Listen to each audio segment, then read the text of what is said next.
The rain was cold and relentless as it pounded against the tall glass windows of Blake Tower. Inside the marble lobby, security guards stood at their posts, watching the steady stream of suited businesspeople coming and going. Nobody noticed the small figure slipping through the revolving door, her bare feet leaving wet prints on the polished floor. Grace Thompson was only 5 years old, but she had learned that when your mother is dying, you stop being a child. You do whatever it takes. Her pink dress, faded from too many washes, clung to her small frame. Water dripped from her braided hair, creating small puddles wherever she stood. Grace's brown eyes were wide with determination as she looked up at the enormous building around her. She had heard people talk about Harrison Blake. They said he was the richest man in the city. They said he owned everything. Grace didn't care about any of that. She only cared that he had money and money could save her mama. She walked past the security desk while the guards were distracted by a delivery person. Her small size made her almost invisible in the bustling lobby. Grace found the elevators and squeezed in behind a group of lawyers carrying briefcases. She pressed herself against the back wall, making herself as tiny as possible. When someone asked what floor she needed, Grace whispered, "Top floor, please." The woman smiled at her, thinking she was someone's daughter visiting the office. The elevator climbed higher and higher. Grace's heart pounded so hard she thought everyone could hear it. When the doors opened on the 35th floor, she stepped out into a world of glass walls and expensive furniture. A receptionist sat behind a curved desk, typing on her computer. Grace took a deep breath and ran. Her little legs carried her past the desk before the receptionist could react. "Hey little girl, stop," the receptionist called out, but Grace was already pushing through the heavy wooden doors at the end of the hallway. Harrison Blake sat in his corner office, surrounded by floor-to-ceiling windows that overlooked the entire city. He was in the middle of a crucial meeting with potential investors. 3 men in expensive suits sat across from him, discussing a multi-million-dollar deal. Papers were spread across his glass desk, and everyone was focused on the presentation being projected on the wall. The door burst open with such force that everyone jumped. Harrison looked up, expecting to see his assistant with an emergency. Instead, he saw a tiny, soaking wet child standing in the doorway. Her chest heaved with effort, and water dripped from her clothes onto his office carpet. For a moment, everyone in the room froze, too shocked to speak. Grace's eyes locked onto Harrison. She had seen his picture in a magazine her mama used to read. She knew this was him. Without hesitation, she ran across the room and fell to her knees in front of his desk. Her small hands gripped the edge of the glass surface, and she looked up at him with tears streaming down her face. "Please, sir," Grace said, her voice breaking. "Please give me a job. Any job. I can clean your office. I can carry your papers. I can organize your books. I'll work hard, I promise. I'll do anything you need. Just please pay me so I can save my mama." Harrison stared at the child, his mind struggling to process what was happening. The investors looked at each other uncomfortably. Harrison's assistant, Jennifer, appeared in the doorway, her face pale with concern. "Mr. Blake, I'm so sorry." She ran past the desk before I could stop her. "Security is on their way." "No," Harrison said quietly, holding up his hand. He stood from his chair and walked around the desk. Kneeling down to Grace's level, he looked into her tear-filled eyes. "What's your name, sweetheart?" "Grace, sir. Grace Thompson. I'm 5 years old and I'm a good worker. My mama taught me how to clean really good. I can fold clothes perfect. I can." Her voice broke into sobs. "My mama is dying and we don't have money for the hospital. The doctors say she needs a kidney transplant, but we can't afford it. We don't have insurance. We don't have anything anymore." Harrison felt his chest tighten. He had seen poverty before. He had experienced it himself as a teenager after his parents died. But seeing this small child, barefoot and desperate, broke something inside him. "Grace, how did you get here?" he asked gently. "I walked, sir. I walked from the shelter on 5th Street. It took me 2 hours, but I had to come. Mama doesn't know I'm here. She thinks I'm at the neighbor's house. But I heard her crying last night. She thinks I'm asleep, but I heard her telling God she's ready to die. But I'm not ready, sir. I need my mama. Please, I'll work every single day. I won't complain. I won't ask for breaks. Just please help me save her." The investors shifted uncomfortably in their seats. One of them cleared his throat. "Blake, perhaps we should reschedule this meeting." Harrison nodded without taking his eyes off Grace. "Yes. Jennifer, please reschedule. Gentlemen, I apologize, but this is more important." As the investors filed out of the office, Harrison placed his hand on Grace's shoulder. The little girl was shaking, whether from cold or fear he couldn't tell. Probably both. Grace, listen to me very carefully. I'm going to help your mother. But not because you're going to work for me. You're 5 years old. You should be playing and going to school, not worrying about adult problems. But I have to help her, Grace insisted. She's all I have. When Daddy died, Mama took care of me all by herself. She worked 2 jobs and made sure I had food even when she didn't eat. Now it's my turn to take care of her. Harrison felt tears prick his own eyes. This child had more courage and love in her small body than most adults he knew. Your mama is very lucky to have you. Now, I need you to tell me everything. Where's your mother right now?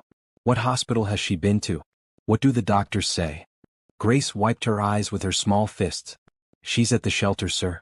She's too sick to get out of bed anymore. Her skin is yellow and she can't eat nothing without throwing up. The free clinic on Maple Street said her kidneys are failing. They said she needs dialysis right away, but we can't afford it. They gave her some pills, but they don't help much. Harrison stood and pulled out his phone. His hands moved quickly across the screen as he made a call. Dr. Reynolds, this is Harrison Blake. I need you to meet me at Mercy Heights Medical Center in 30 minutes. I'm bringing a patient who needs immediate care. Kidney failure. Yes, I'll cover all expenses. Thank you. He turned back to Grace. Jennifer, call my driver. Tell him to bring the car around immediately. Also, call ahead to the shelter on 5th Street. Tell them we're coming to pick up a patient named. He looked at Grace. What's your mother's name? Angela Thompson, sir. Angela Thompson. Tell them we have medical authorization to transport her. And Jennifer, order some clothes for Grace here. Size 5 or 6. And shoes. Have them delivered to the hospital. Jennifer nodded and hurried out of the office. Harrison took off his suit jacket and wrapped it around Grace's trembling shoulders. It was huge on her, hanging down past her knees, but it was warm and dry. Grace, we're going to go get your mama right now. And I want you to listen to me. I'm going to make sure she gets the best medical care available. I'm going to find her a kidney donor. I'm going to pay for everything. Do you understand? Grace's eyes grew wide. But sir, I have to work for you. I have to earn the money. Mama says we don't take charity. She says we earn our way.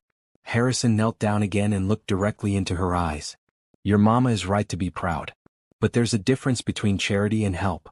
When someone you love is in trouble, accepting help is the right thing to do. It's not weak. It's brave. Do you understand? Grace thought about this for a moment, then slowly nodded. Will Mama be okay? I'm going to do everything in my power to make sure she is. Now let's go get her. As they walked out of the office, Grace slipped her small hand into Harrison's large one. He looked down at her and felt something shift in his chest. This little girl had walked for 2 hours in the rain, barefoot, to save her mother. She had pushed past her fear and her pride to ask for help. In that moment, Harrison knew his life was about to change in ways he couldn't yet imagine. Before we continue with Angela's story, I need to ask you something important. How many of us would have the courage that 5-year-old Grace showed?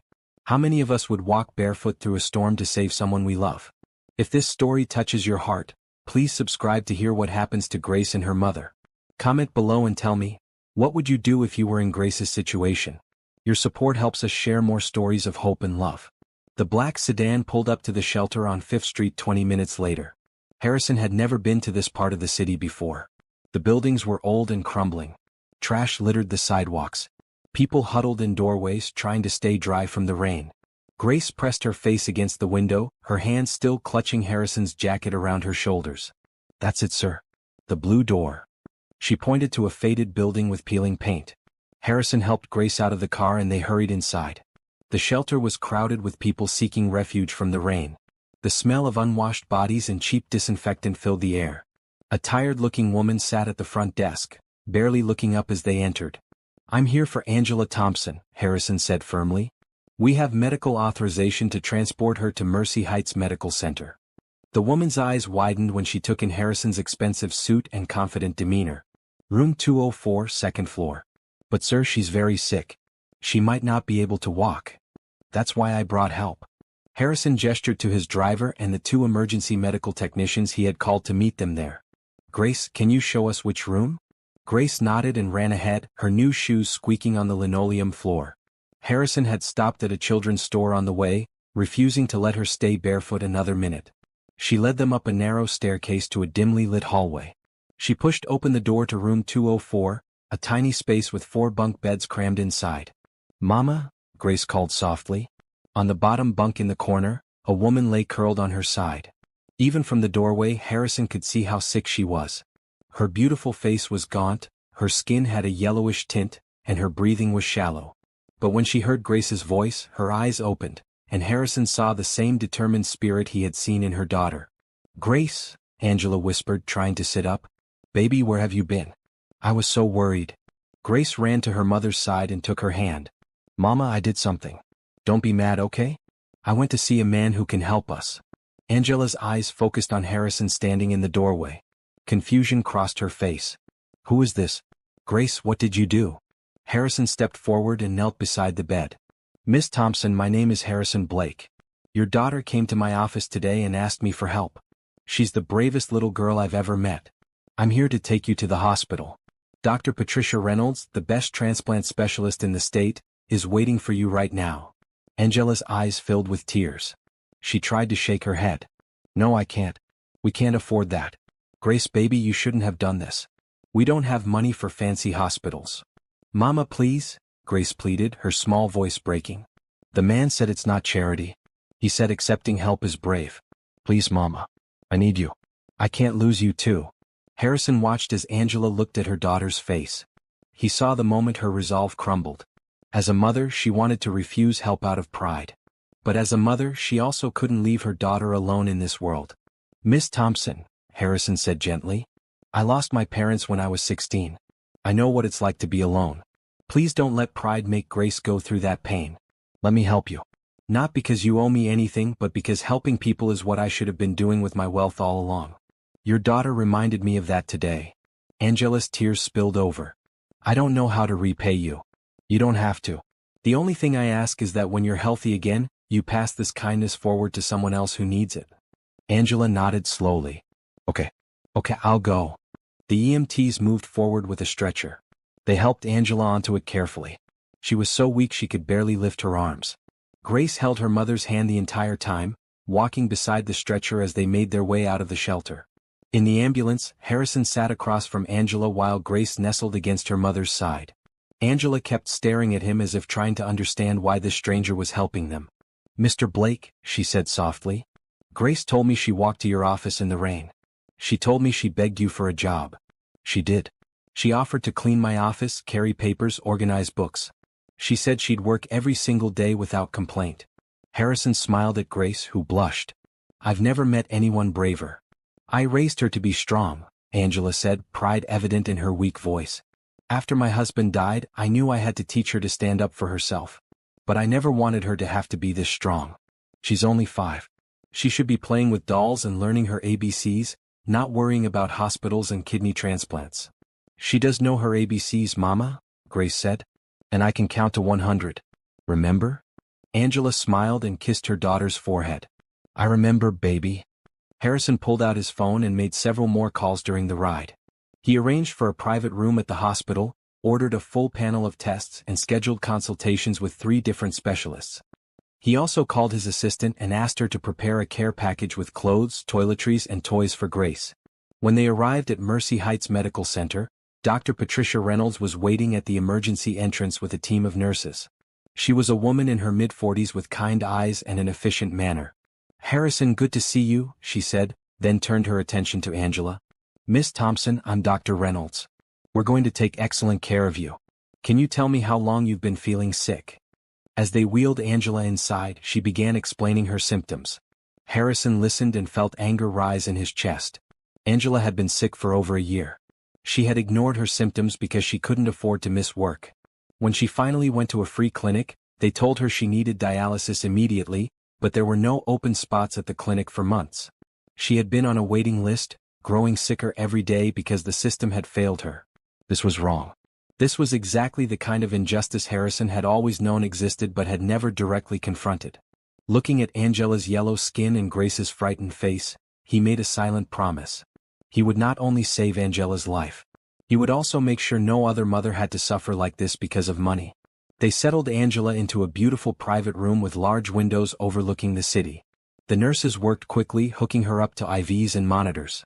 Grace sat in a chair beside the bed, refusing to leave her mother's side even when the nurses tried to take her to the waiting room. Dr. Reynolds pulled Harrison aside after examining Angela. Her kidney function is at about 8%. Normal is between 85 and 100%. She needs to start dialysis immediately. We'll begin tonight.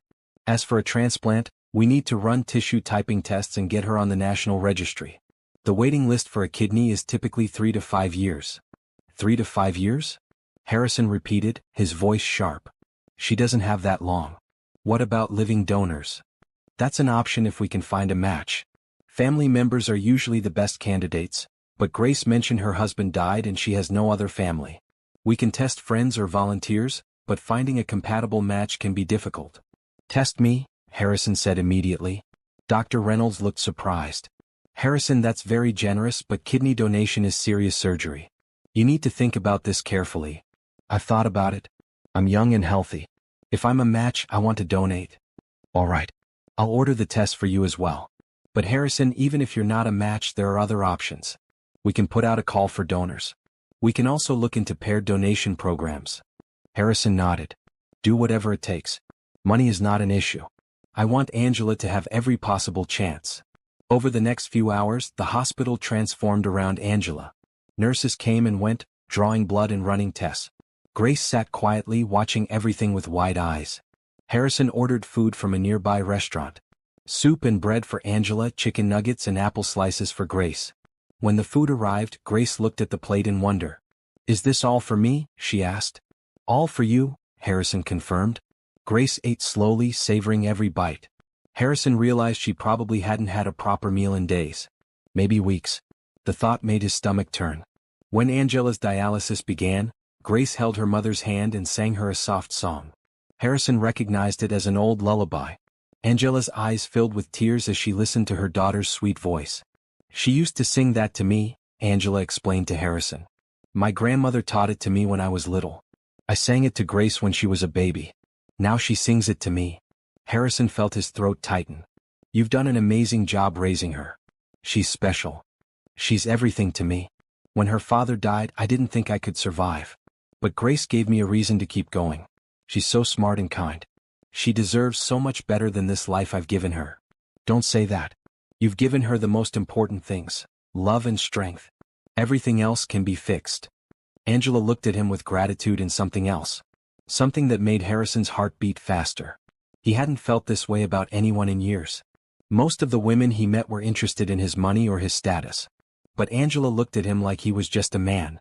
A kind man who was helping her when she needed it most. As the evening wore on, Grace fell asleep in the chair, her small body curled up under a hospital blanket. Harrison carefully lifted her and carried her to a small couch in the corner of the room. She didn't wake up, exhausted from her long, frightening day. Thank you, Angela whispered. For everything. I still don't understand why you're doing this, but thank you. Harrison sat down beside her bed.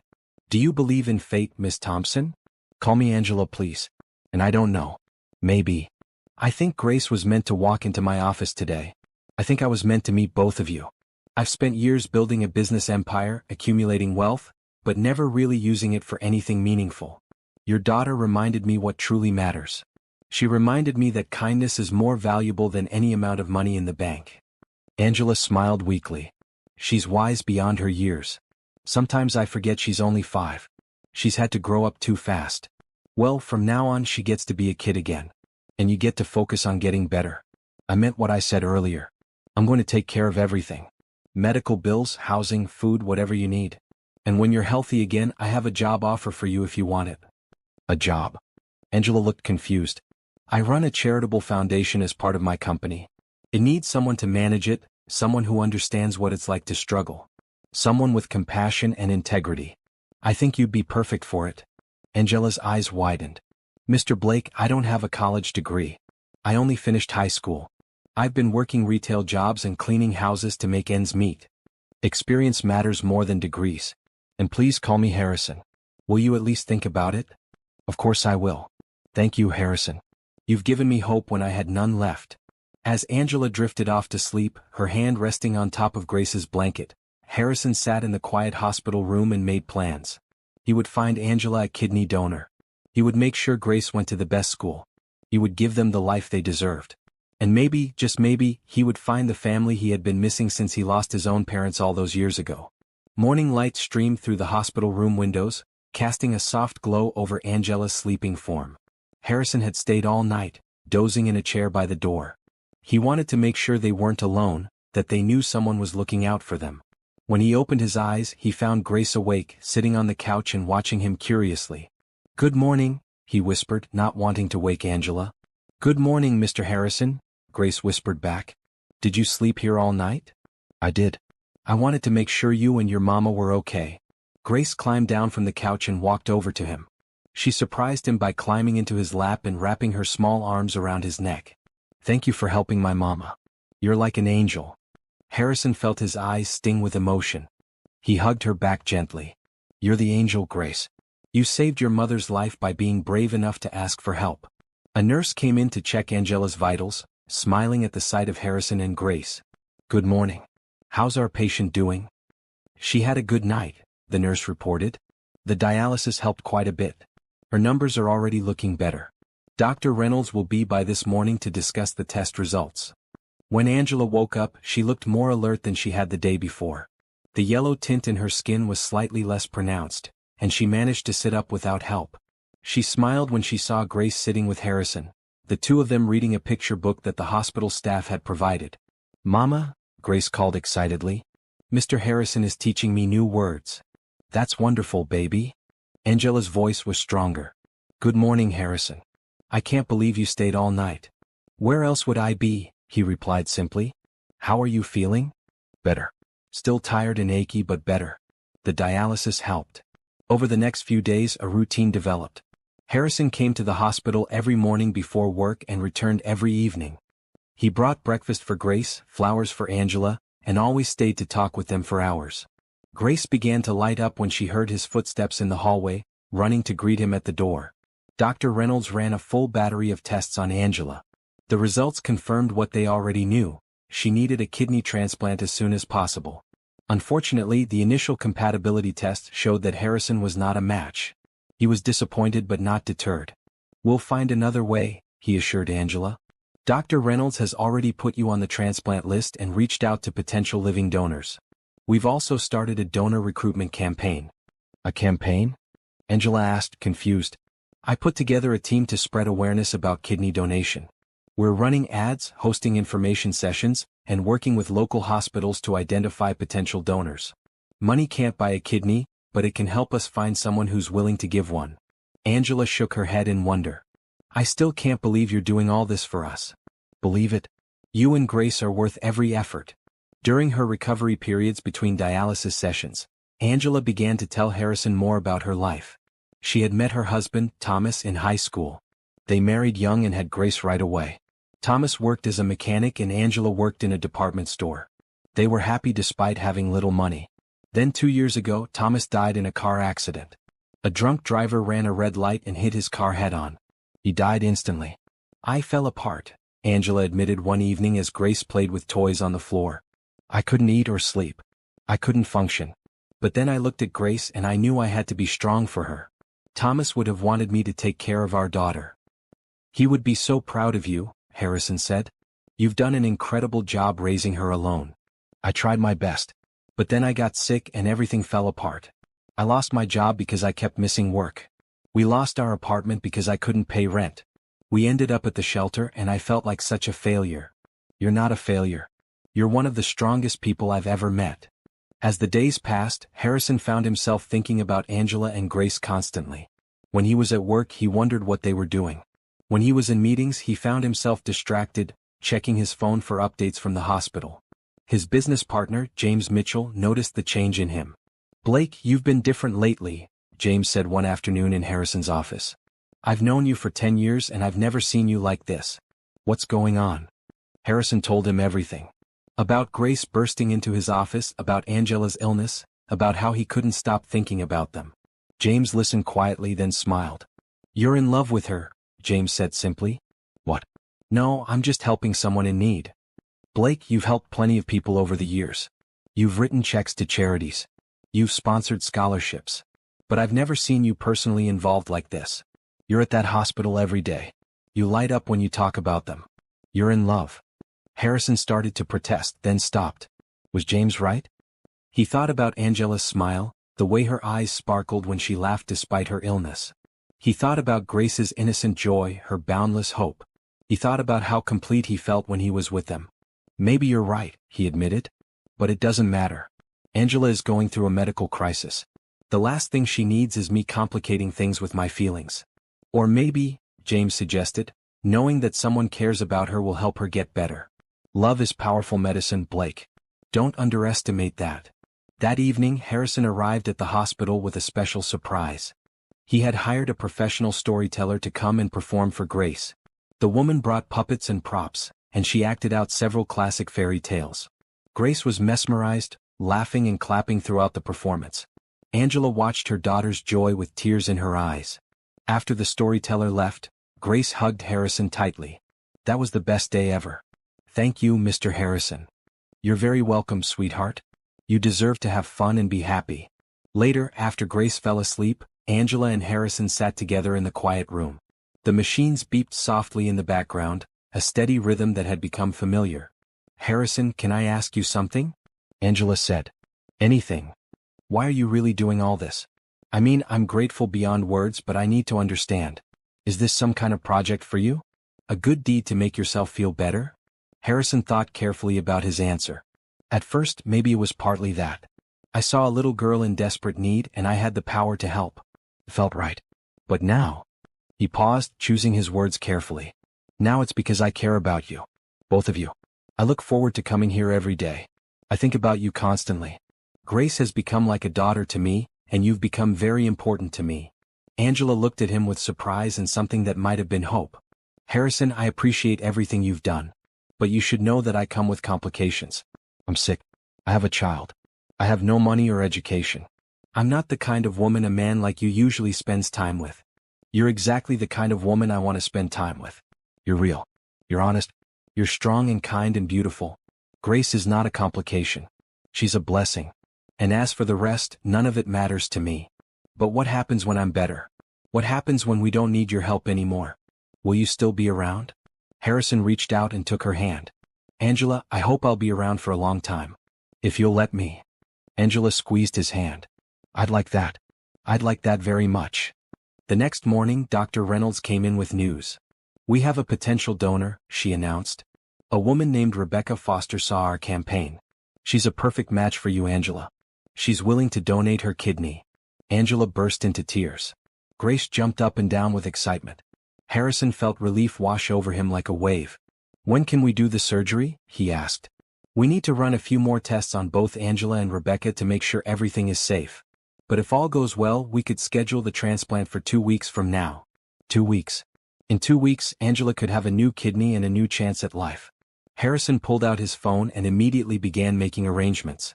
He would hire the best surgical team. He would make sure Angela had the best post-operative care. He would spare no expense to ensure her complete recovery.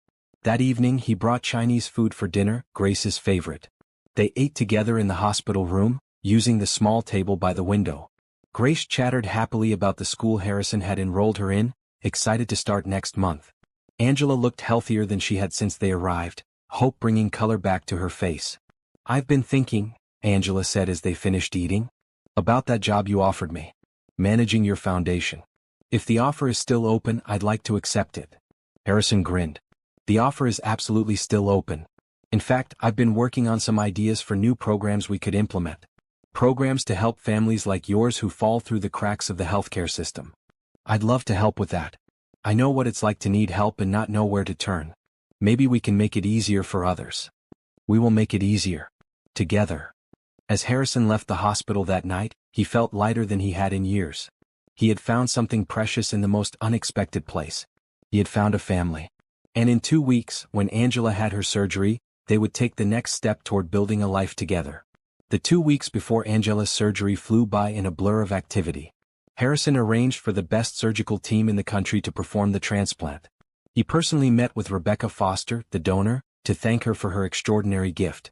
Rebecca was a schoolteacher in her 30s who had heard about Angela's story and felt compelled to help. I lost my own mother to kidney disease when I was young, Rebecca explained. I couldn't help her, but I can help Angela. That's all that matters to me. Harrison made sure Rebecca's medical expenses were covered and set up a fund to compensate her for lost work time during recovery. He also arranged for flowers to be sent to her room every day after the surgery. During those 2 weeks, Harrison spent every free moment with Angela and Grace. He read bedtime stories to Grace, bringing a different book each night. He taught her to play simple card games and helped her practice writing her name. For Angela, he brought magazines, music, and endless conversation. They talked about everything: childhood memories, favorite foods, dreams for the future. "What did you want to be when you grew up?" Harrison asked one afternoon as they sat by the window watching the city below. "A teacher," Angela said with a nostalgic smile. "I loved school. I was good at it too. But after I got pregnant with Grace, I had to drop out of college. Thomas and I needed money immediately, so I started working full-time. I always told myself I'd go back someday and finish my degree." "You still can," Harrison said. "Once you're recovered and settled into your new job, if you want to take classes, I'll support that." "You do that?" Angela's eyes widened. "Of course. Education is important. Besides, I think you'd make an excellent teacher someday if that's what you want." Grace loved hearing her mother laugh again. The little girl's entire world had brightened since coming to the hospital. She no longer looked pale and frightened. Instead, she glowed with happiness, chattering constantly about all the things she wanted to do when her mama was better. "We're going to go to the park," Grace announced one day, counting on her fingers. "And the library. And the zoo. And we're going to have picnics with Mr. Harrison. And maybe we can get a dog." "Can we get a dog, Mama?" Angela laughed. "We'll see, baby. One step at a time." Harrison made a mental note to look into getting them a dog once they were settled. He had already arranged for them to move into a beautiful 3-bedroom apartment in a safe neighborhood. The place came fully furnished, and he had hired an interior designer to make it warm and welcoming, especially Grace's room, which was decorated in shades of pink and purple with bookshelves full of children's books. On the day before the surgery, Harrison's business partner James came to visit. He brought gifts for Grace, a stuffed teddy bear and a coloring book with crayons. Grace thanked him politely and immediately began coloring, her tongue sticking out in concentration as she worked. James pulled Harrison aside. "Blake, I wanted to meet the family that's captured your heart." "I can see why. They're wonderful." "They are," Harrison agreed. "Grace is the bravest kid I've ever met, and Angela is incredible. She's been through so much, but she never gave up." "She's also beautiful," James noted. "And the way she looks at you, Blake. She's falling for you too." Harrison felt his chest tighten with emotion. "I hope so. I want to be part of their lives for a long time." "Have you thought about what comes after the surgery? Assuming everything goes well." "I've thought about little else. I want to take things slowly. Let Angela recover fully. Let Grace adjust to her new school. But eventually, I want to tell Angela how I really feel about her. I want to ask if she could see a future with me." James clapped him on the shoulder. "I think you already know the answer to that question. Just don't wait too long. Life is short. Love is precious. Don't waste time." That night, Angela was nervous about the surgery. She tried to hide it for Grace's sake, but Harrison could see the fear in her eyes. After Grace fell asleep, he sat beside Angela's bed and took her hand. "Talk to me," he said gently. "What are you afraid of?" "Everything," Angela admitted. "What if something goes wrong during surgery? What if my body rejects the kidney? What if I die and leave Grace alone?" "None of that is going to happen. You're going to be fine." "You can't promise that." "You're right, I can't.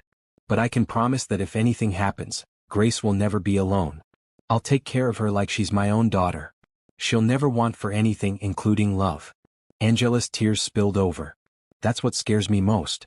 Not dying but leaving her. She's already lost her father. I can't bear the thought of her losing me too." Harrison moved to sit on the edge of her bed and pulled her into his arms. She clung to him, her body shaking with sobs. He held her tightly, stroking her hair, murmuring words of comfort. "You're not going to leave her. You're going to get through this surgery and you're going to watch her grow up. You're going to see her first day of school, her graduation, her wedding. You're going to be there for all of it. I believe that with everything in me." Angela pulled back and looked at him. Her eyes were red and swollen, but they were also full of something deeper. "Why are you so good to us? I keep waiting for the catch, for the moment when you ask for something in return. But it never comes. There is no catch. I care about you, Angela. I care about both of you more than I've cared about anyone in a very long time." "I care about you too," she whispered. "Maybe too much. I keep telling myself it's too soon, that it's not real, that I'm just grateful. But it feels like more than that. It is more than that, Harrison said. For both of us. He leaned forward slowly, giving her time to pull away if she wanted. But she didn't. Instead, she met him halfway. Their lips touched in a gentle, tender kiss that felt like a promise. When they pulled apart, Angela was smiling through her tears. Get some rest, Harrison said. Tomorrow is going to be a big day, but it's going to be a good day. Trust me. The next morning, the surgical team arrived early. Grace woke up crying, scared about her mother going into surgery. Harrison held her while the nurses prepared Angela for transport to the operating room. Mama's going to be okay, right, Mr. Harrison? Grace asked, her small voice trembling. Your mama is going to be just fine. The doctors are the best in the country. And when she wakes up, she's going to have a brand new kidney that will make her healthy again. Angela was wheeled out on a gurney. She reached for Grace's hand one last time. I love you, baby girl. Be brave for me. I love you too, Mama. I'll be so brave. Harrison carried Grace to the surgical waiting room. For the next 6 hours they waited. Harrison held Grace while she napped, read to her when she was awake, and brought her snacks from the cafeteria. James arrived mid-morning to keep them company, bringing more coloring books and puzzles to keep Grace occupied. Dr. Reynolds finally emerged from the operating room with a smile on her face. The surgery was a complete success. Angela is in recovery now. The kidney is functioning beautifully. We'll monitor her closely for the next few days, but all signs point to a perfect outcome. Harrison felt tears of relief stream down his face. He hugged Grace tightly as she squealed with joy. Mama's okay. Mama's going to be okay. They waited another hour before they were allowed to see Angela. She was still groggy from anesthesia, but she was awake and smiling. Grace climbed carefully onto the bed beside her mother, and Angela wrapped one arm around her daughter. Hi, baby, Angela whispered. Hi, Mama. I was so brave, just like you said. I knew you would be. Angela looked at Harrison, standing at the foot of the bed. Thank you. Thank you for everything. No thanks needed. I'm just glad you're okay. Over the next few days, Angela recovered rapidly. The new kidney worked perfectly, filtering toxins from her blood and bringing her energy back. The yellow tint disappeared from her skin. She was able to eat without getting sick. Her eyes brightened with health and hope. Harrison visited every day, bringing flowers and good cheer. He also brought updates about the apartment he had prepared for them and the start date for Grace's new school. Everything was falling into place perfectly. 1 week after the surgery, Dr. Reynolds cleared Angela to be discharged. You're doing remarkably well, the doctor said. Continue with your medications, come back for regular checkups, but otherwise you're free to resume your normal life. Normal life. Angela almost laughed at the phrase. Her life would never be normal again. It would be better than normal. It would be extraordinary. On discharge day, Harrison arrived with a car to take them to their new home. Grace bounced with excitement, cluttering about seeing her new room. Angela moved slowly, still recovering from surgery but growing stronger every day. When they pulled up to the apartment building, Angela gasped. It was in a beautiful neighborhood with tree-lined streets and parks nearby. The building itself was modern and well-maintained, nothing like the shabby places they had lived before. Harrison led them to the 3rd floor and opened the door to apartment 3B. Angela stepped inside and felt tears spring to her eyes. The space was beautiful. Hardwood floors, large windows letting in natural light, comfortable furniture in warm blues and greens. The kitchen was fully stocked with food. Fresh flowers sat on the dining table. Grace, come see your room, Harrison said, leading the little girl down the hallway. Grace's shriek of delight echoed through the apartment. Angela followed and found her daughter standing in the middle of a perfect little girl's room. The walls were painted soft pink. A white bed with a purple comforter sat against one wall. Shelves full of books and toys lined another wall. A small desk with art supplies waited for her to use. A large stuffed unicorn sat on the bed. Is this really mine? Grace asked in wonder. All yours, Harrison confirmed. Grace ran to hug him. Thank you, Mr. Harrison. This is the best room in the whole world. Angela explored the rest of the apartment with Harrison. Her own bedroom was spacious and lovely, decorated in calming colors. The bathroom had a large tub where she could soak and relax. The living room had a comfortable couch perfect for reading and a television for movie nights. Harrison, I don't know what to say. This is too much. It's not too much. It's exactly what you and Grace deserve. A safe, comfortable home where you can build your new life. Angela turned to face him, her heart full of emotions she could barely contain. I can't believe this is real. A few weeks ago I was dying in a shelter. Now I have a new kidney, a beautiful home, and... She paused, looking into his eyes. And you? How did I get so lucky? I'm the lucky one, Harrison said softly. You and Grace have given me something I didn't even know I was missing. A purpose. A family. A reason to smile every day. They stood close together, the air between them charged with unspoken feelings. Grace's happy singing drifted from her bedroom, a soundtrack to their moment. What happens now? Angela asked. Now you rest and recover. You start your new job in a month. Grace starts school in 2 weeks. And we continue getting to know each other. We take things one day at a time. I'd like that. One day at a time sounds perfect. As the sun set that evening, casting golden light through the apartment windows, Angela watched Harrison and Grace build a tower out of blocks in the living room. Grace's laughter filled the space. Harrison's genuine smile lit up his face. Angela felt her heart swell with love for both of them. For the first time in 2 years since Thomas died, she felt whole again. She felt hope for the future. She felt grateful for every moment. And she knew with absolute certainty that her life was about to become more beautiful than she ever imagined possible. 2 weeks after moving into their new apartment, Grace started at Riverside Academy. The private school was everything Harrison had promised. Small classes, dedicated teachers, and a nurturing environment. On her first day, Grace wore a bright red dress that Angela had bought with money from the stipend Harrison had set up for them. Her hair was styled in neat braids with matching red ribbons. Mama, what if the other kids don't like me? Grace asked nervously as they prepared to leave. Angela knelt down to her daughter's level. Baby, you are smart, kind, and wonderful. Anyone would be lucky to be your friend. Just be yourself. Harrison had arranged to take the morning off to drive them to school. He arrived at their apartment building dressed in a dark blue suit, carrying a special first day of school gift. A brand new backpack filled with supplies and a lunchbox shaped like a unicorn.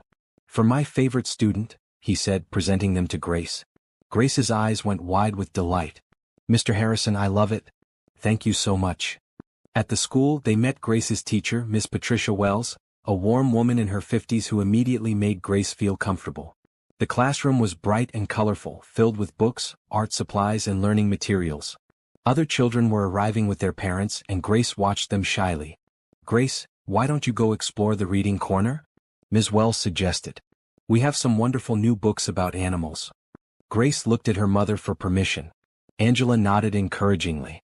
Go ahead, baby. I'll be right here. As Grace walked over to the books, another little girl approached her. Hi, I'm Sophie. Do you like unicorns? I saw your lunch box. I love unicorns, Grace said, her face brightening. They're magical. We can be friends then. I love unicorns too. Angela felt tears of joy as she watched her daughter make her first friend. Harrison squeezed her hand gently. See? She's going to be just fine. When it was time to leave, Grace waved goodbye bravely, already engaged in conversation with Sophie and 2 other children. Angela and Harrison walked out of the school together, and Angela finally let her tears fall. Happy tears, she assured Harrison. I'm just so grateful. A month ago, I didn't think Grace would ever have opportunities like this. Now she's at one of the best schools in the city, making friends, getting the education she deserves. She deserves all of this and more. So do you. They went to a nearby cafe for coffee. As they sat by the window watching people pass by, Angela talked about starting her new job at the Blake Foundation in 2 weeks. She was nervous but excited. What if I'm not good enough? What if I don't know how to run a foundation? She worried. You'll be perfect, Harrison assured her. You understand what it's like to need help. You have compassion and insight that no amount of education can teach. The rest you'll learn. And I'll be there to help you every step of the way. Will you really? Even after I start working?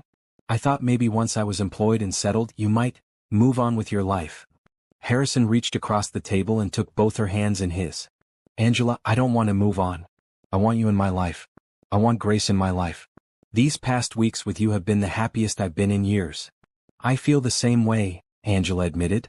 I keep waiting to wake up and find this was all a dream. You're too good to be true. I'm not perfect. I work too much. I can be stubborn. I don't always know how to express my feelings. But I know how I feel about you, and I know I want to explore where this relationship can go. Over the next 2 weeks, Harrison and Angela fell into an easy rhythm. He came for dinner at the apartment several times a week. They cooked together in the kitchen, laughing as they taught each other their favorite recipes. Grace loved having them both there, creating the family she had missed since her father died. Harrison took them on outings on the weekends. They went to the zoo, where Grace squealed with delight at the elephants and monkeys. They visited the Children's Museum, where Grace learned about science and art. They had picnics in the park, spreading out a blanket under a large oak tree and eating sandwiches while Grace chased butterflies. During one of these picnics, Grace asked the question that had been on her mind for weeks. "Mr. Harrison, are you my mama's boyfriend?" Angela choked on her lemonade while Harrison tried not to laugh. "Well, Grace, your mama and I care about each other very much. Would you be okay if I was her boyfriend?" Grace thought about this seriously. "Yes, I think so. You make mama smile and you're nice to me. Plus you give good hugs. Those are important things for a boyfriend." "I'm glad I meet your standards," Harrison said with a grin. "But Mr. Harrison, if you're mama's boyfriend, does that mean you might become my new daddy someday?" Angela's face turned red. "Grace, that's not something we need to think about right now." But Harrison didn't look uncomfortable. Instead, he looked thoughtful. "Grace, your father was a special man who loved you very much. Nobody can ever replace him. But if your mama and I continue to care about each other, and if she agrees, I would be honored to be part of your family. Not as a replacement for your daddy, but as someone who loves you and wants to help take care of you." Grace considered this, then nodded. "Okay, that sounds good. I miss my daddy, but I think he would like you. You're kind like he was." Angela wiped tears from her eyes. Harrison reached over and squeezed her hand. In that moment, sitting in the park with the sun shining and Grace playing nearby, Angela felt complete happiness for the first time since Thomas died. On Angela's first day at the Blake Foundation, Harrison personally gave her a tour of the offices. The foundation occupied an entire floor of Blake Tower, with a staff of 15 people managing various charitable programs. Angela's office was spacious and bright, with a view of the city. "Your main job will be to oversee the medical assistance program," Harrison explained. "We help families who can't afford medical care, similar to what you experienced. You'll review applications, work with hospitals to arrange treatment, and follow up with families to make sure they're getting the support they need." Angela felt a surge of purpose. "I can't wait to start. To help other families like mine. To make sure no other little girl has to walk barefoot through the rain to beg for help." Harrison smiled. "That's exactly why you're perfect for this job. You have the heart for it." Angela threw herself into the work with passion. She reviewed applications late into the night, her heart breaking for each family's story. She personally called hospitals to negotiate better rates. She met with families to understand their needs beyond just medical care, arranging for food assistance, housing support, and educational opportunities for children. Within her first month, Angela helped 12 families get the medical care they needed. She expanded the program to include mental health services, recognizing that many people struggled emotionally after facing medical crises. She started a support group for mothers dealing with chronic illness, creating a community where women could share their experiences and encourage each other. Harrison watched her work with pride and admiration. She was a natural leader, compassionate yet efficient. The staff loved her. The families she helped sang her praises. And every day Harrison fell more in love with her. One evening, after a particularly long day at work, Harrison took Angela to dinner at an elegant restaurant downtown. They sat at a table by the window, candles flickering between them, the city lights twinkling outside. "I have something to tell you," Harrison said nervously. Angela set down her wine glass. "That sounds serious." "It is serious. These past months with you and Grace have been the best of my life. I wake up every morning excited to see you. I think about you constantly. When I'm in meetings, I find myself checking my phone for messages from you. When I see something funny, my first thought is to share it with you. You've become essential to my happiness." Angela felt her heart race. "Harrison, I feel the same way. You've given us so much more than just medical care and financial support. You've given us hope. You've given us love. You've made me believe in goodness again." Harrison reached into his pocket and pulled out a small velvet box. Angela gasped. "Angela, I know we haven't been together very long in the traditional sense. But I've never been more sure of anything in my life. I love you. I love Grace. I want to spend my life making you both happy." He opened the box to reveal a stunning diamond ring, simple yet elegant. "Angela Thompson, will you marry me?" Angela's hands flew to her mouth. Tears streamed down her face. For a moment she couldn't speak. Then she nodded, words finally tumbling out. "Yes. Yes, 1,000 times yes." Harrison slipped the ring onto her finger and pulled her into his arms, kissing her deeply. Around them, other diners applauded, but Angela barely noticed.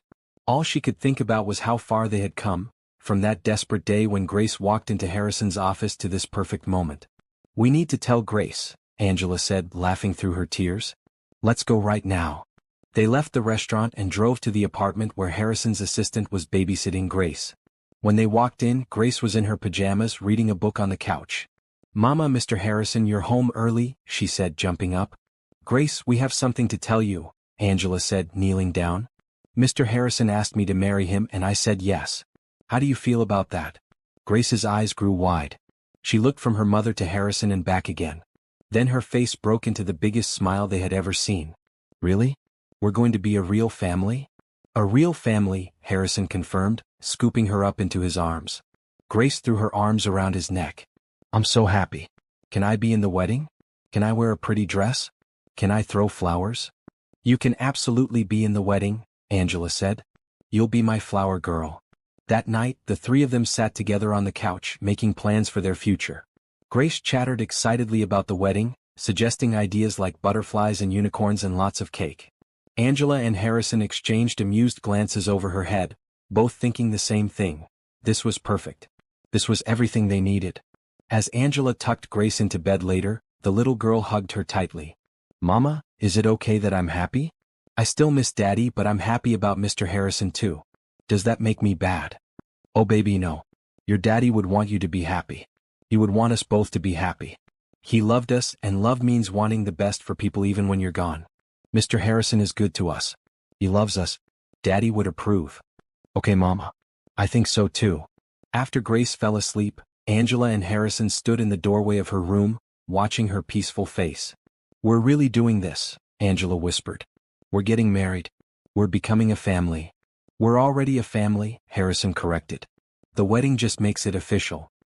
He wrapped his arms around her, and they stood there in the quiet apartment, full of hope and love and endless possibility. Their journey had started with a desperate plea from a 5-year-old girl. Now it was blossoming into something beautiful beyond imagination. I have to pause the story here for just a moment to ask, have you ever witnessed a moment when everything comes together perfectly? When love wins and hope transforms lives? If Grace's courage and Harrison's kindness have touched your heart, please subscribe to see how their story continues. Comment below and tell me what you think will happen at their wedding. Your support means everything. Planning a wedding while managing a demanding job and raising an active 5-year-old turned out to be more complicated than Angela expected. She wanted the day to be perfect, but she also didn't want to go overboard. Harrison, however, had different ideas. "Angela, money is not an issue," he said one Saturday morning as they looked through wedding magazines at the apartment. "I want you to have the wedding of your dreams." "But I don't need anything extravagant," Angela protested. "I just want something simple and beautiful with the people we care about." Harrison smiled. "Then that's exactly what we'll do. Simple and beautiful. But let me handle the details. I want you to enjoy this process, not stress about it." He hired a wedding planner named Christine Lopez, a cheerful woman in her 40s who immediately understood Angela's vision. They decided on an outdoor ceremony in a beautiful garden venue, with the reception in an elegant pavilion overlooking a lake. The date was set for 6 months away, giving Angela plenty of time to recover fully from her surgery and settle into her new life. Grace was involved in every decision. She helped choose flowers. She insisted on roses and daisies, her two favorites. She helped pick out bridesmaid dresses. She wanted them to be purple, her favorite color after pink. She even helped Harrison choose his tie, selecting a deep blue one that matched his eyes. The months leading up to the wedding flew by in a blur of happiness. Angela continued to excel at her job, earning respect from everyone at the foundation. She expanded the medical assistance program to include dental care and vision services, recognizing that complete health required more than just treating major illnesses. Grace thrived at Riverside Academy. Her teacher reported that she was one of the brightest students in the class, reading at a level far above her peers. She made several close friends, including Sophie, who came over for playdates at least once a week. The two girls were inseparable, creating elaborate games involving unicorns, princesses, and magical kingdoms. Harrison formally adopted Grace 3 months before the wedding. The day they went to court, Grace wore her favorite green dress and held both her mother's and Harrison's hands tightly. When the judge declared that Harrison was now legally Grace's father, the little girl burst into happy tears. "I have a daddy again," she whispered. "You always had a daddy in heaven who loves you," Harrison said, kneeling down to her level. "Now you have me too. And I promise to love you, protect you, and be there for you for the rest of my life." Angela couldn't stop crying through the entire proceeding. Watching Harrison commit to Grace so completely filled her heart to overflowing. She had been terrified of being alone, of raising Grace without a partner. Now she had Harrison, who loved her daughter as if she were his own flesh and blood. That evening they celebrated at Grace's favorite restaurant, a family-friendly place with amazing pizza and a small arcade. Grace played games while Angela and Harrison sat at a booth, holding hands across the table. "I never thought I could love someone the way I love you," Harrison admitted. "I dated before but it never felt like this. You've changed everything for me. You've changed everything for us too. You saved my life, Harrison. Not just literally with the kidney transplant but in every way that matters. You gave me hope when I had none. You showed Grace that the world has good people in it. You taught us both that it's okay to accept help and love. I needed that lesson too. Before I met you and Grace I was just going through the motions. Building a business, making money but never really feeling alive. You both woke me up. You made me remember what matters." They talked about the future. Where they would live after the wedding. Harrison suggested buying a house with a yard where Grace could play. Whether they wanted more children, both agreed they did eventually, and how they would balance their careers with family life. "I want our home to be full of love and laughter," Angela said. "I want Grace to grow up knowing she's cherished. And if we have more children, I want them to grow up with the same security and happiness." "We'll make that happen," Harrison promised. Together. As the wedding day approached, Angela experienced moments of anxiety.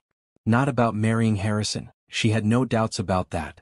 But she worried about being a good enough wife, about fitting into his world of wealth and influence, about maintaining her sense of self while joining her life with his.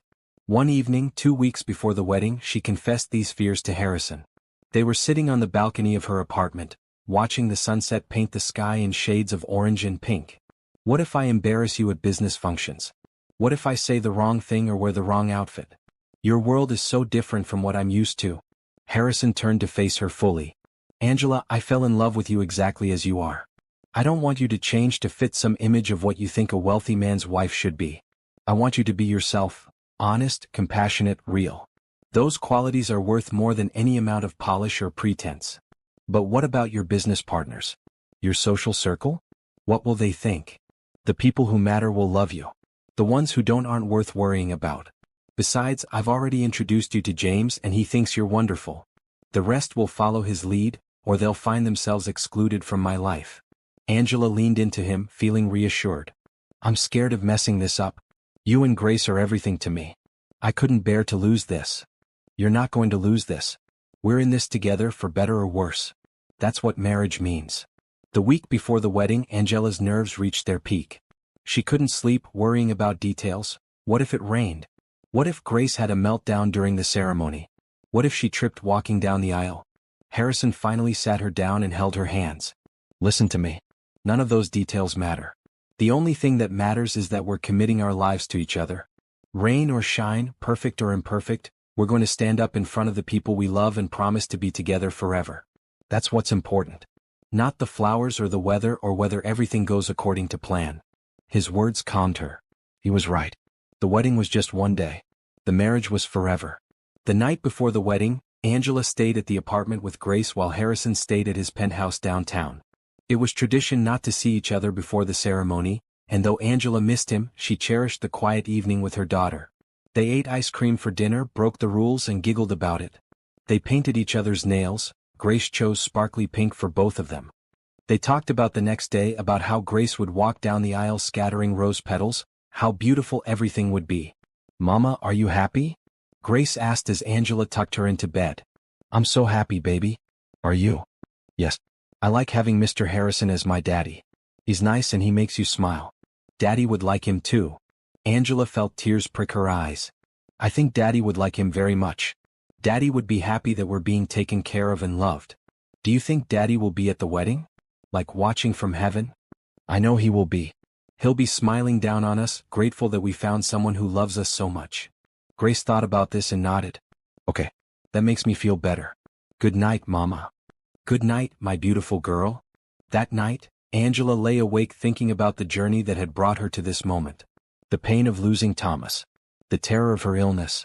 The desperation that had driven Grace to walk into a stranger's office begging for help. The miracle of Harrison's kindness. The surgery that saved her life. The love that had blossomed unexpectedly. Life was strange and wonderful. Terrible things happened, but beautiful things could follow. Darkness gave way to light. Despair transformed into hope. And sometimes, in the midst of your worst moment, your greatest blessing walked through the door. Angela closed her eyes and whispered a prayer of gratitude. For her health. For Grace. For Harrison. For second chances and new beginnings. For love that healed broken hearts and made families out of strangers. Tomorrow she would marry the man who had saved her life in every way possible. And she would do so with absolute certainty that this was exactly where she was meant to be. Angela woke up on her wedding day to bright sunlight streaming through her bedroom window. For a moment she lay still, listening to the sounds of the city waking up outside. Then reality hit her and she sat up with a gasp. Today was the day. Today she was marrying Harrison. Grace burst into the room moments later, already dressed in her pajamas, bouncing with excitement. Mama, it's your wedding day. Wake up, we have so much to do. Angela laughed and pulled her daughter into bed with her. Good morning, my little flower girl. Are you ready for today? I've been ready forever. Can we have pancakes for breakfast? The wedding planner lady said we could have whatever we want. Christine, the wedding planner, arrived at 8 o'clock with a team of people. A hairstylist, a makeup artist, and 2 assistants to help with various tasks. The apartment transformed into a whirlwind of activity. Grace got her hair styled first, her braids woven with tiny white flowers that made her look like a princess. She wore a beautiful purple dress with a full skirt that swished when she spun around. Angela's transformation took longer. The hairstylist created an elegant updo with soft curls framing her face. The makeup artist enhanced her natural beauty without overdoing it, giving her a radiant glow. And then came the dress. Angela had chosen a simple but stunning gown in ivory silk. It had a fitted bodice with delicate lace sleeves and a flowing skirt that moved like water when she walked. When she looked at herself in the mirror, she barely recognized the woman staring back. She looked like a bride from a magazine, except this was real. This was her life. Mama, you're so pretty, Grace breathed, her eyes wide with wonder. Thank you, baby. You're pretty too. At the garden venue, Harrison was having his own morning of preparation. He wore a charcoal gray suit with the blue tie Grace had helped him pick out. James stood beside him as his best man, helping him with his cufflinks. Nervous? James asked. Not even a little bit, Harrison replied. I've never been more sure of anything in my life. Angela's a lucky woman. But you're lucky too. She's special, Blake. Don't ever take that for granted. I won't. I promise you that. The ceremony was set to begin at 4 o'clock. Guests began arriving at 3:30, taking their seats in white chairs arranged in rows facing an archway covered in roses and daisies. There weren't many people, about 50 total, but they were the ones who mattered. Harrison's business associates and close friends. Angela's co-workers from the foundation. Grace's teacher and a few of her school friends with their parents. Rebecca Foster, the kidney donor, sat in the front row, tears already in her eyes. When it was time to begin, soft music started playing. Grace walked down the aisle first, carefully scattering rose petals from a small basket. She took her job very seriously, making sure to distribute the petals evenly. When she reached the front, she stood beside Harrison and whispered, I did good, right, Daddy? Harrison's heart swelled at hearing her call him Daddy. You did perfect, sweetheart. Then the music changed, and Angela appeared at the entrance of the garden. Harrison's breath caught in his throat. She was beautiful beyond words, walking toward him with a radiant smile on her face. Because she had no father to walk her down the aisle, she had chosen to walk alone, symbolizing how she had survived and grown strong on her own before meeting Harrison. As she approached, Harrison stepped forward to meet her halfway. He offered his arm, and together they walked to the archway where the officiant waited. Angela's hands trembled slightly, and Harrison squeezed them reassuringly. The officiant, a kind-faced minister named Reverend Thompson, began the ceremony. We are gathered here today to witness the union of Angela and Harrison. Their love story is one of courage, compassion, and hope. It reminds us that the best things in life often come when we least expect them. He spoke about love and commitment, about building a life together through joy and hardship. Then it was time for the vows. Harrison went first, his voice steady and full of emotion.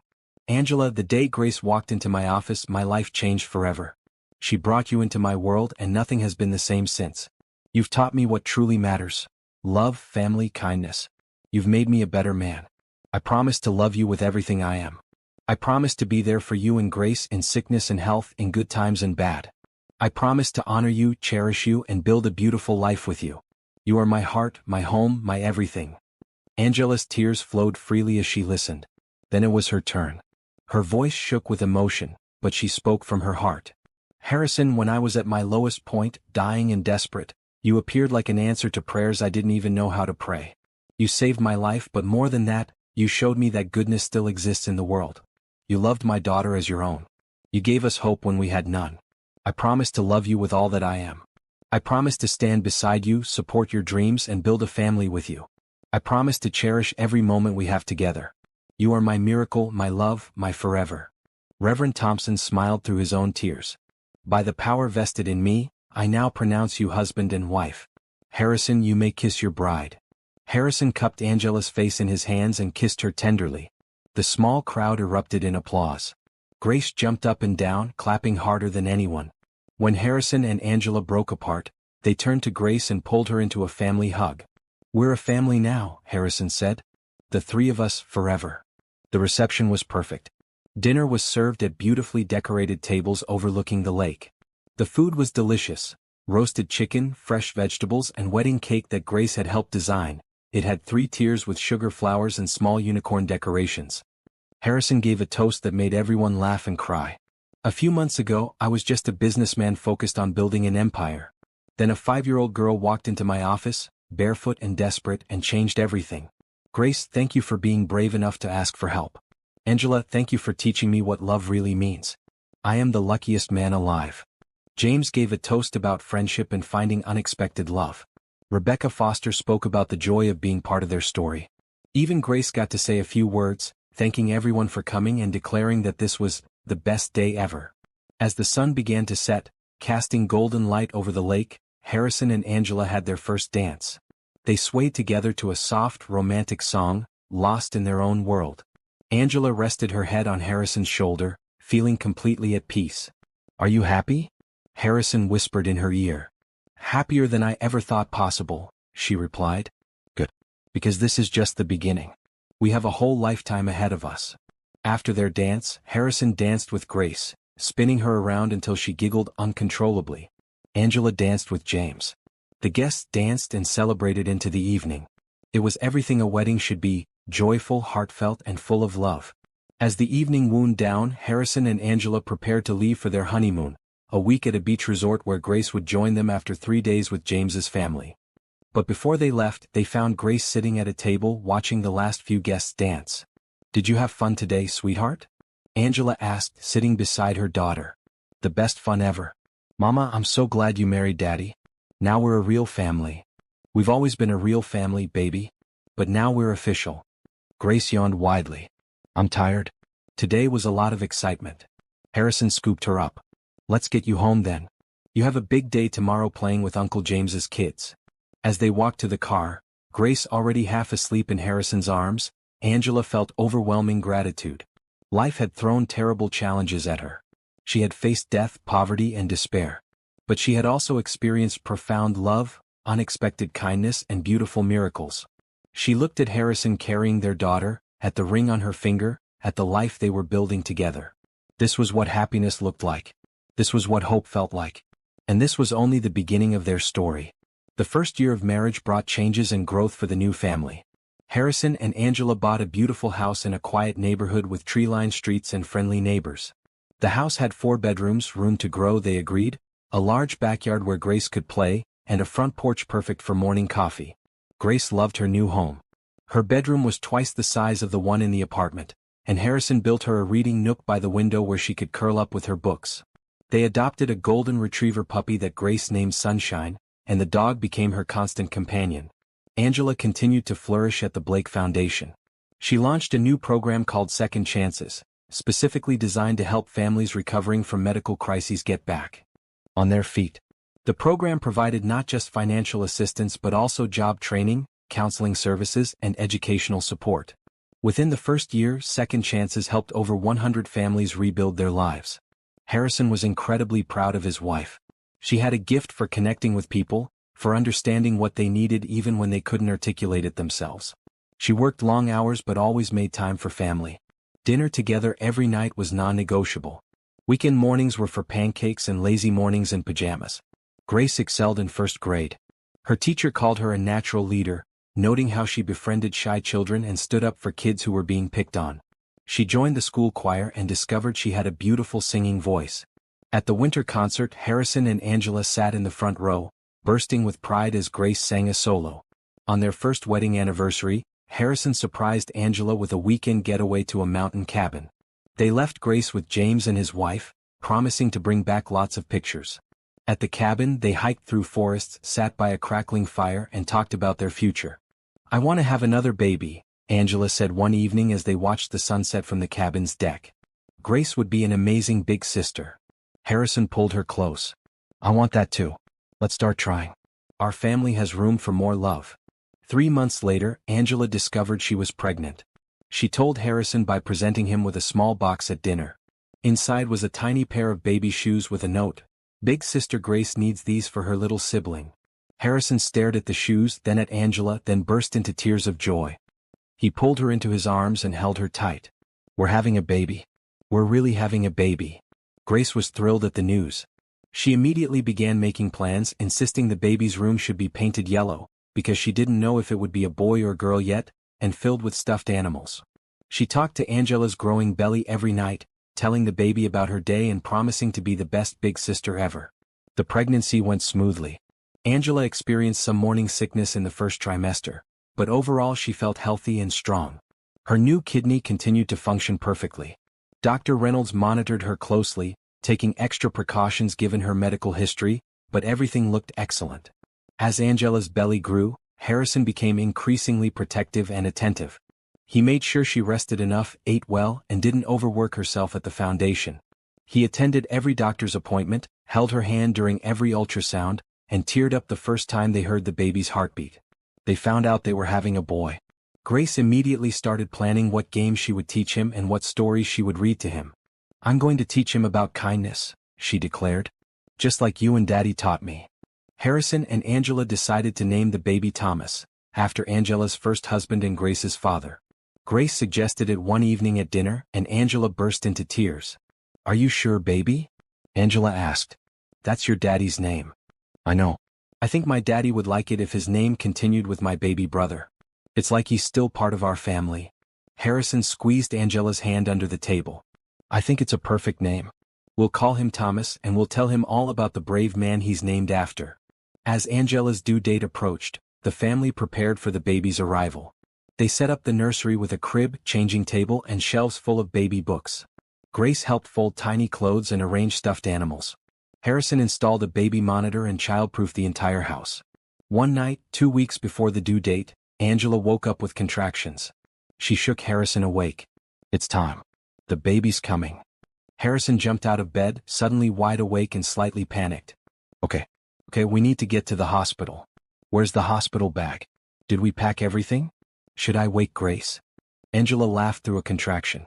"Yes, wake Grace. Call James to meet us at the house to stay with her. And breathe, Harrison. We've got this." At the hospital, labor progressed quickly. Harrison stayed by Angela's side the entire time, holding her hand, encouraging her, and wiping her forehead with a cool cloth. 6 hours after they arrived, Thomas Harrison Blake entered the world, crying lustily and waving his tiny fists.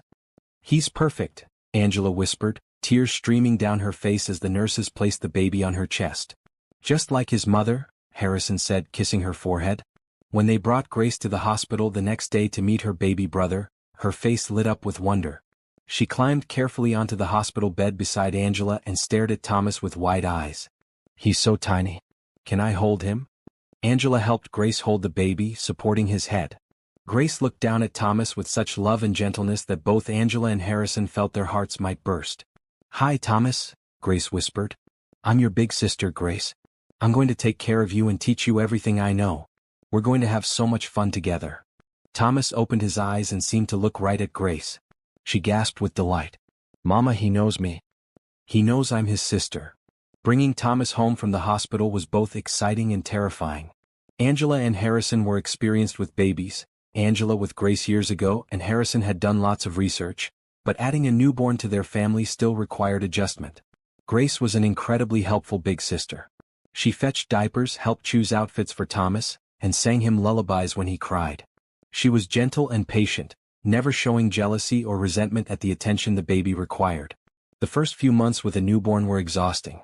Angela was up multiple times each night to feed Thomas. Harrison took over morning duties so she could sleep in. They worked as a team, supporting each other through the sleepless nights and endless diaper changes. But it was also magical. Watching Grace bond with her brother. Seeing Harrison rock Thomas to sleep, singing off-key lullabies. Late-night feedings where Angela and Harrison talked in whispers about their dreams for their children. Family dinners where Grace entertained Thomas with funny faces while Angela and Harrison looked on with tired but happy smiles. On Thomas's first birthday, they threw a party in their backyard. Friends and family gathered to celebrate. Grace had helped bake the cake, chocolate Thomas's favorite, and insisted on being in charge of decorating. The house was filled with love and laughter. As Angela looked around at their home, their friends, their children, she felt overwhelming gratitude. 3 years ago, she had been dying in a homeless shelter.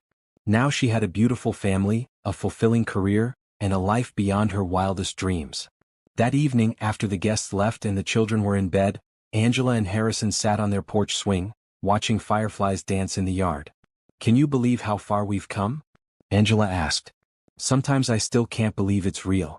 That I get to wake up next to you every day. That we created this beautiful life together. It all started with Grace being brave enough to ask for help. And with you being strong enough to accept it. Angela, you've taught me so much about courage, resilience, and love. I'm a better man because of you. We made each other better. That's what love does." They sat in comfortable silence, hand in hand as the stars came out overhead. Inside, their children slept peacefully. Tomorrow would bring new challenges and joys. But tonight, everything was perfect. 2 years after Thomas's birth, when Grace was 9 and thriving in 4th grade, the family faced an unexpected challenge. Harrison's company was offered a merger opportunity that would significantly expand the Blake Foundation's reach but would require him to travel internationally several times a year. The offer came during a board meeting. James presented the details of the merger with a company called Global Reach Enterprises, an international conglomerate interested in partnering with Harrison's charitable foundation to expand medical assistance programs worldwide. "This could help hundreds of thousands of people," James explained.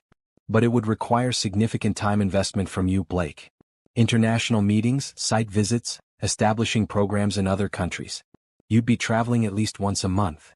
Harrison felt torn. The opportunity was incredible, a chance to help people on a scale he had never imagined. But it would mean time away from Angela and the kids. How could he miss bedtime stories with Thomas or Grace's soccer games? That evening, he discussed it with Angela over dinner after the children were in bed. He expected her to be upset about the travel requirements, but she surprised him.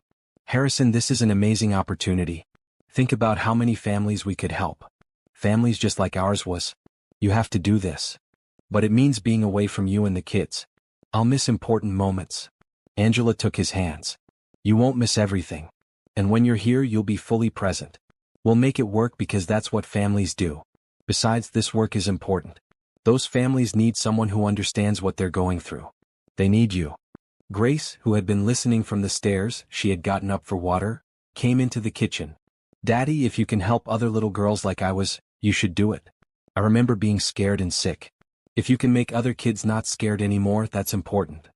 Harrison pulled Grace onto his lap. "When did you get so wise?" "I learned from you and Mama. You taught me that helping people is what matters most." With his family's support, Harrison accepted the merger deal.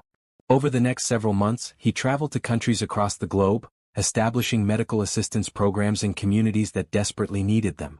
He met families facing the same struggles Angela had faced, children who reminded him of Grace, and each time he felt grateful that he could make a difference. While Harrison was away, Angela managed the household with efficiency and grace. She had help from a wonderful nanny named Patricia who came during the day, but Angela made sure to be home for dinner and bedtime every night. She attended all of Grace's school events and Thomas's daycare activities, refusing to let her children feel like they were missing out. Grace stepped up too, becoming an even more responsible big sister.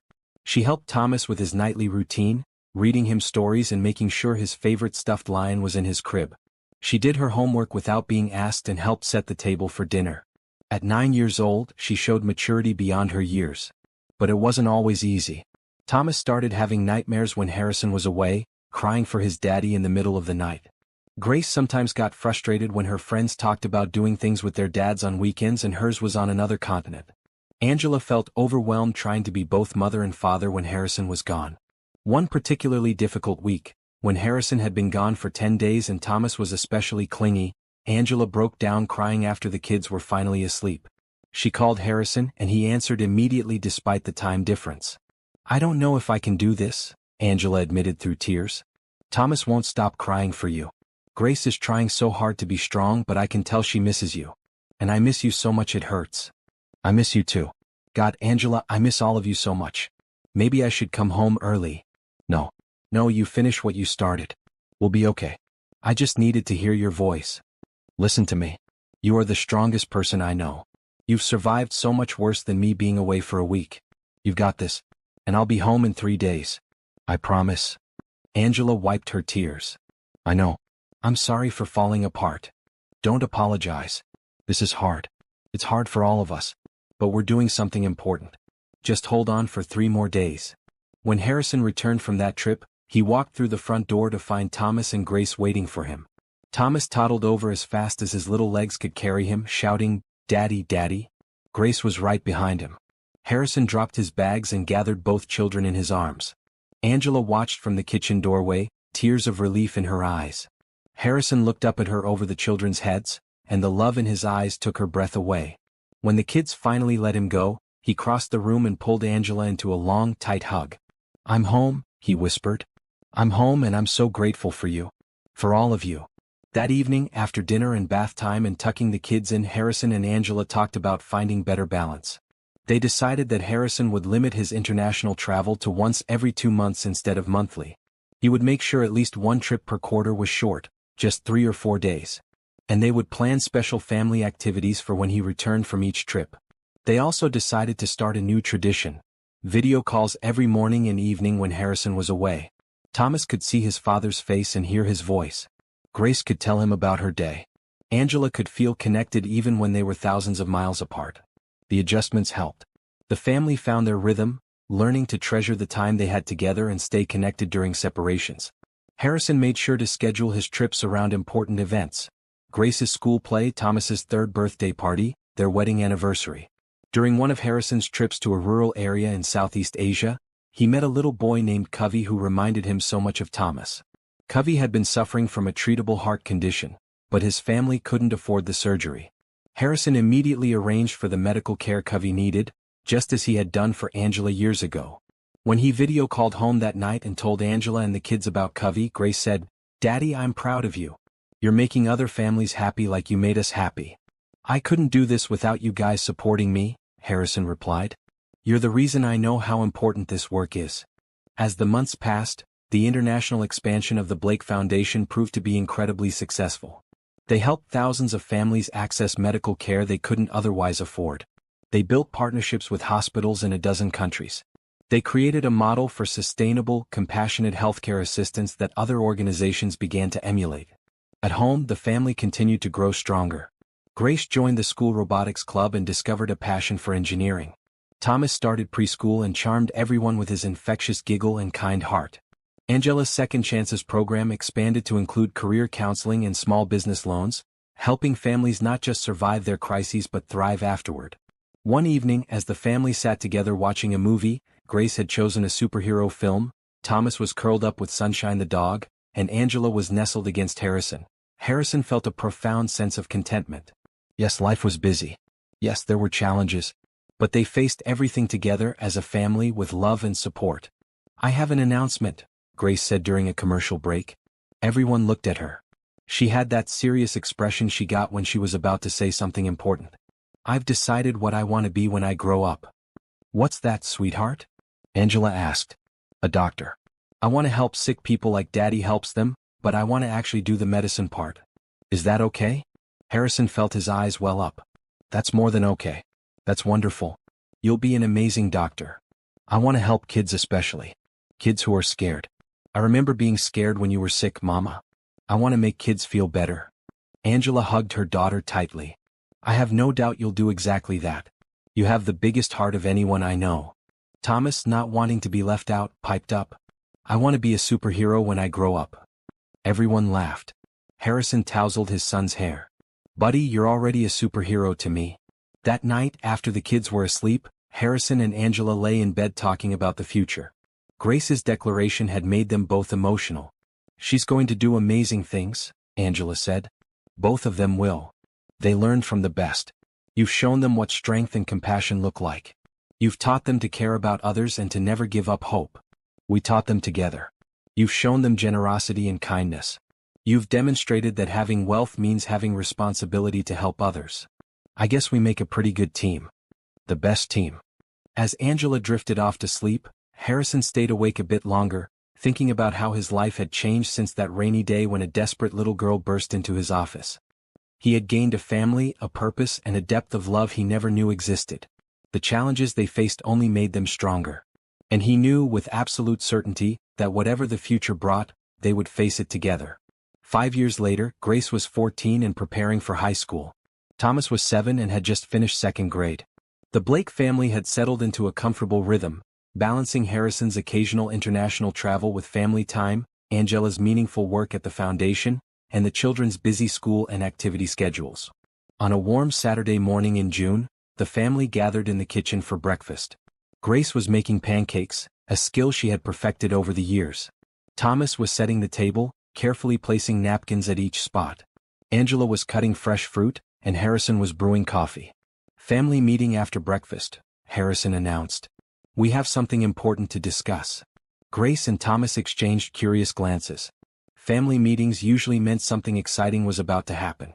After breakfast, they all settled in the living room. Sunshine the dog, now old and gentle, lay at Thomas's feet.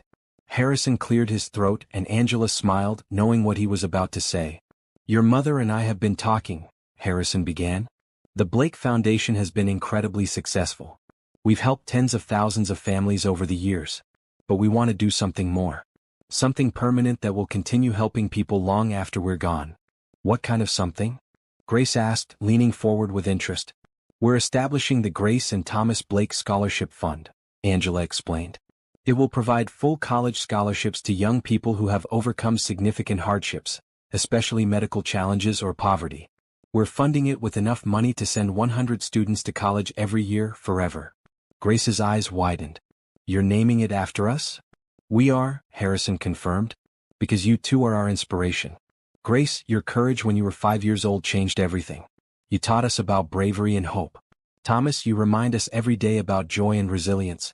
We want other young people to have the same opportunities you'll have. Thomas looked confused. What's a scholarship? Grace explained to her little brother, her voice full of emotion. It means kids who don't have money for college can still go. It means other kids like we used to be will get a chance to learn and grow and become whatever they want to be. Like you becoming a doctor? Thomas asked. Exactly like that. The scholarship fund was officially launched that fall at a gala event. Grace, now confident and poised, gave a speech about her family's journey from homelessness to hope. She talked about the day she walked barefoot into her father's office, desperate to save her mother. She talked about kindness, second chances, and the responsibility to help others once you've been helped yourself. There wasn't a dry eye in the room. The event raised millions in additional donations from attendees who were moved by Grace's story. The scholarship fund was guaranteed to impact generations of students. That evening, after the gala, the family returned home exhausted but happy. Grace changed out of her formal dress into comfortable pajamas. Thomas had fallen asleep in the car and Harrison carried him to bed. Angela kicked off her heels with a sigh of relief. That was incredible, Angela said to Grace as they stood in the kitchen making tea. You were so brave up there telling our story. I wanted people to understand how important this is. I remember what it was like, Mama. I remember being scared and hungry and worried you were going to die. If our story can help other families, then it's worth sharing. Angela hugged her daughter, marveling at how much she had grown. Grace was almost as tall as Angela now, beautiful and brilliant and kind. I'm so proud of you. Not just tonight but always. You've grown into an amazing young woman. I learned from the best. The next few years brought more changes and growth. Grace graduated from high school at the top of her class and was accepted to every college she applied to. She chose to attend Stanford University to study pre-med. The day they dropped her off at college, Angela cried, happy tears she insisted, and Harrison gave Grace a long hug, whispering advice and encouragement. "Remember who you are," he told her. "Remember where you came from. Stay kind, work hard, and don't forget to call your mother or she'll worry." Grace laughed through her own tears. "I promise. I love you, Dad." Thomas struggled when his big sister left for college. He missed her terribly, video calling her almost every night. But Grace always answered, asking about his day, helping with homework, and reminding him she'd be home for Thanksgiving. With Grace away at college, Thomas got more one-on-one time with his parents. He discovered a love for music, learning to play piano. He joined the school choir just like Grace had. He was a natural performer, unafraid of the spotlight. Angela continued her work at the foundation, now serving as the executive director. She had taken night classes over the years and earned her bachelor's degree, then a master's degree in nonprofit management. She spoke at conferences, wrote articles about healthcare access, and became a recognized advocate for families facing medical crises. Harrison scaled back his international travel as the years went on, wanting to be present for Thomas's important moments the way he had sometimes missed Grace's when she was younger. He and Angela made sure to have date nights every week, keeping their marriage strong and connected. On their 10th wedding anniversary, Harrison planned a surprise for Angela. He rented out the garden venue where they had gotten married and invited all their closest friends and family. When Angela walked into the garden that evening, thinking they were just going to dinner, she found herself surrounded by the people she loved most. "What is this?" she asked, stunned. Harrison took her hands. "This is me wanting to renew our vows. Angela, these past 10 years have been the best of my life. I want to stand here, in the same place we got married, and promise all over again to love you forever." Angela laughed and cried at the same time. "Yes. Yes, of course, yes." They stood under the same archway, decorated with roses and daisies just like their wedding, with Grace home from college and Thomas beside them, and renewed their commitment to each other. This time, Grace and Thomas both participated in the ceremony, speaking about what their parents' love had taught them. "You showed me that family isn't just about biology," Grace said. "It's about choosing to love and support each other no matter what. Dad, you chose to love Mama and me when you didn't have to. You gave us a chance at life. I'll never forget that." Thomas, now 11 and full of confidence, added his thoughts. "Mom and Dad, you taught me that love means being kind even when it's hard. You taught me to help people who need it. You taught me that having things is nice, but having each other is everything." As the evening wound down and guests began to leave, Angela and Harrison found themselves standing in the same spot where they had shared their first dance as husband and wife 10 years earlier. The lake reflected the moonlight just like it had that night. "Do you remember what you asked me that night?" Angela said softly. "I asked if you were happy. I was happy then. I'm even happier now. You've given me a beautiful life, Harrison. Not because of money or houses or things, but because of love. Because you saw me at my worst moment and chose to help. Because you loved my daughter as your own. Because you've been my partner through everything. Angela, I'm the one who got the better deal. You and Grace saved me from a hollow existence. You taught me what really matters.